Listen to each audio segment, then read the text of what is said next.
Shalom adik-adik sekolah minggu, apa kabar kalian di rumah? Tetap sehat? Fantastis? Luar biasa? Yes, yes, yes! Yes, Kak Rikalin sangat senang sekali masih punya kesempatan untuk bergabung di ibadah online kita kali ini. Nah, sebelum kita bahas lebih lanjut firman Tuhan hari ini, yuk kita bersatu dalam doa, lipat tangan, tutup mata, kita dengarkan ada teman kalian, Ines Boru Simatupang yang akan bantu pimpin doa hari ini. Yuk.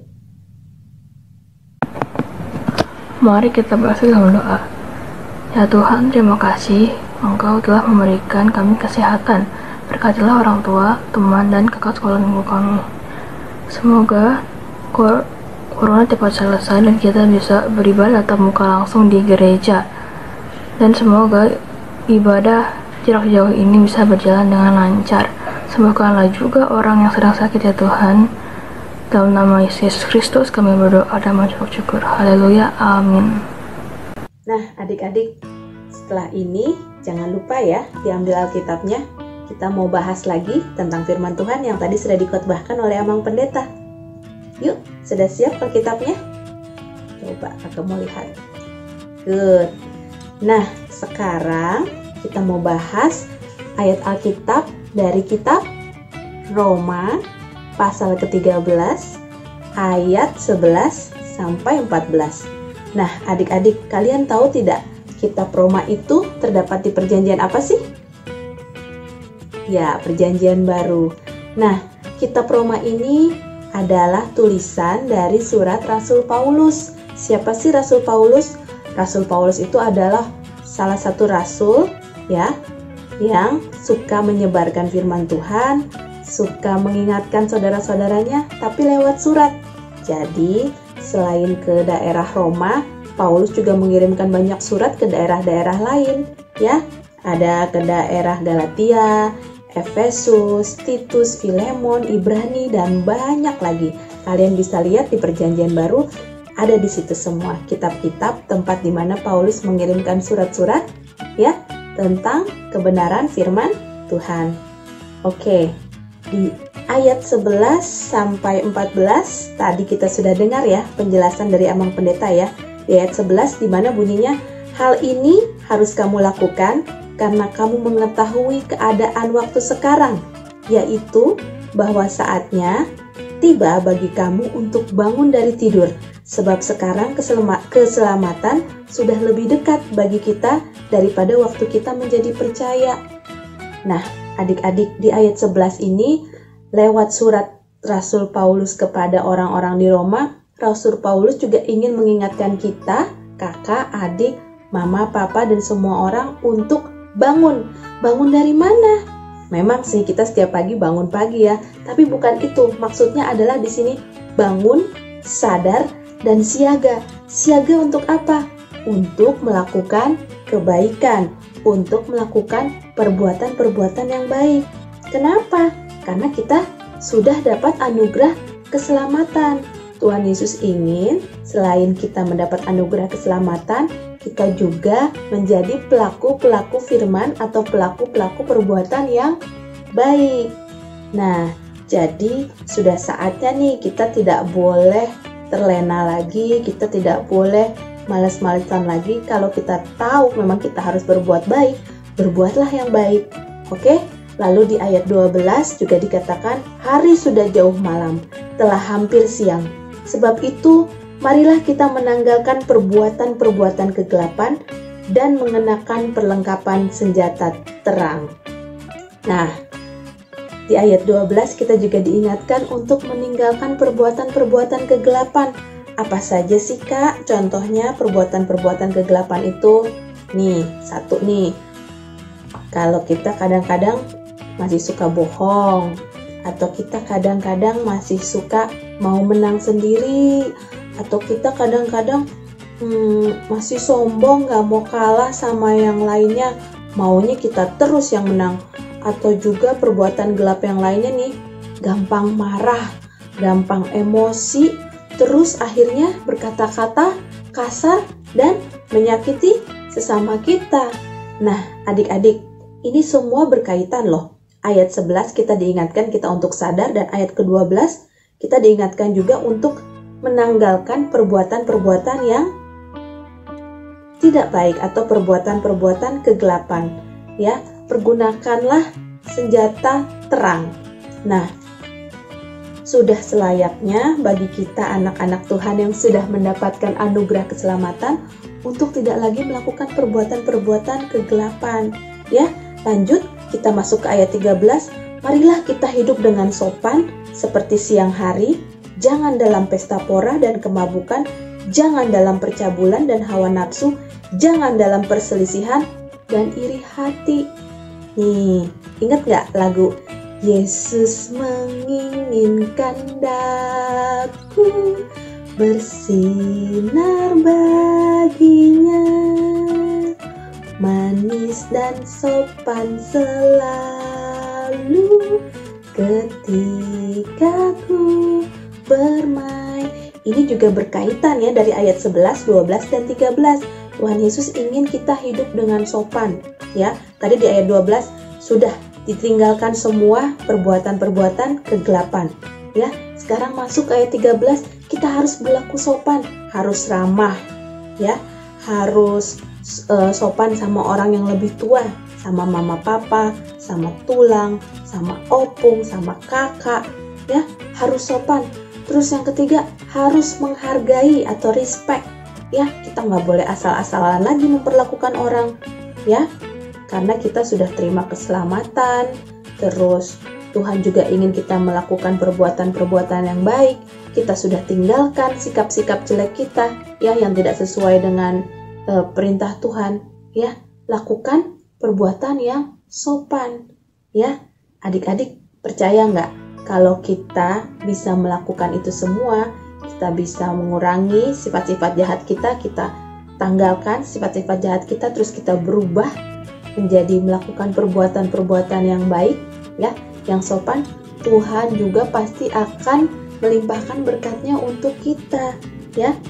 Nah, jadi segala hal yang tidak Tuhan inginkan sudah selayaknya kita tidak lakukan lagi, ya. Nah, lalu yang terakhir kita masuk ke ayat 14. Tetapi kenakanlah Tuhan Yesus Kristus sebagai perlengkapan senjata terang. Janganlah lagi merawat tubuhmu untuk memuaskan keinginannya.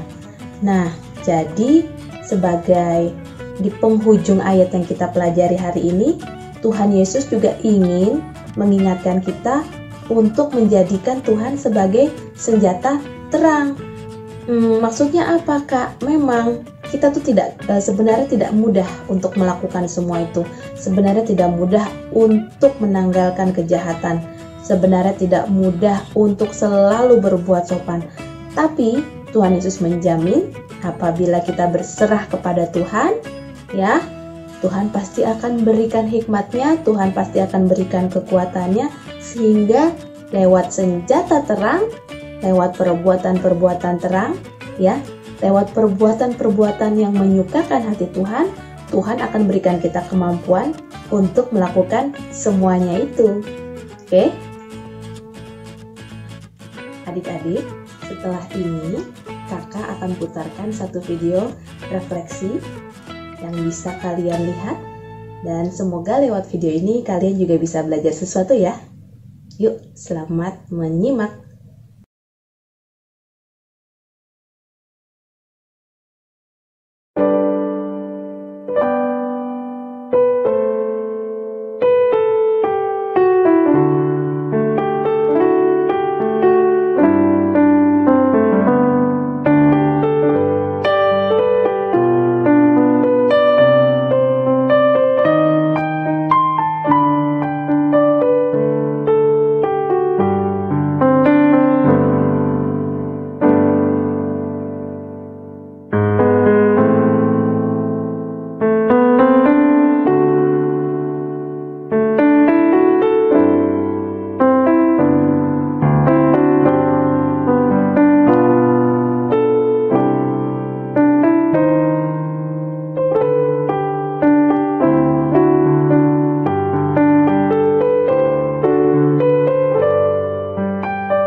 adik-adik? Videonya seru? Kakak berharap dengan video yang tadi baru ditayangkan, kalian juga bisa belajar sesuatu dari situ. Ya. Nah, di penghujung sesi ini kita akan menutup dengan doa. Kalian boleh ikutin kakak, lipat tangan, tutup mata, kita mau bersatu dalam doa. Tuhan Yesus, terima kasih atas firman-Mu pada hari ini. Engkau sudah memberikan kami firman-Mu ya Tuhan, untuk senantiasa kami diingatkan untuk hidup dengan sopan. Tuhan Yesus, berikan kami kemampuan untuk mampu meninggalkan perbuatan-perbuatan kegelapan dan menjadikan Engkau sebagai terang kami. Tuhan Yesus Kristus, sertai kami senantiasa ya Tuhan, mampukan kami ya Tuhan untuk menjadi lebih baik lagi setiap harinya. Terima kasih ya Tuhan Yesus, hanya dalam nama anak-Mu kami telah berdoa. Terima kasih ya Tuhan. Amin. Selamat hari Minggu adik-adik, tetap semangat, Tuhan Yesus memberkati kita semua. Dadah!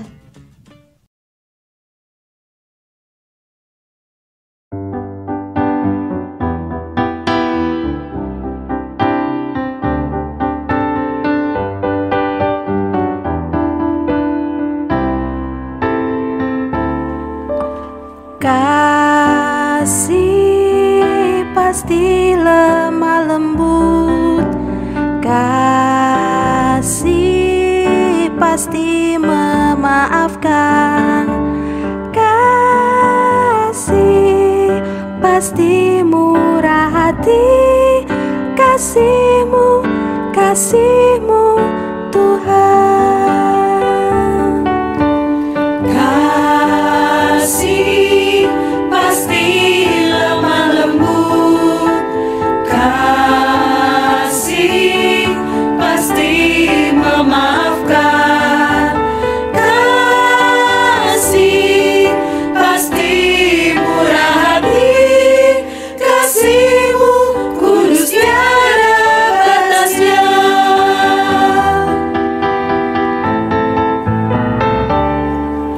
Ajarilah kami ini saling mengasihi, ajarilah kami ini saling mengampuni, ajarilah kami ini kasih-Mu ya Tuhan, kasih-Mu kudus tiada batasnya,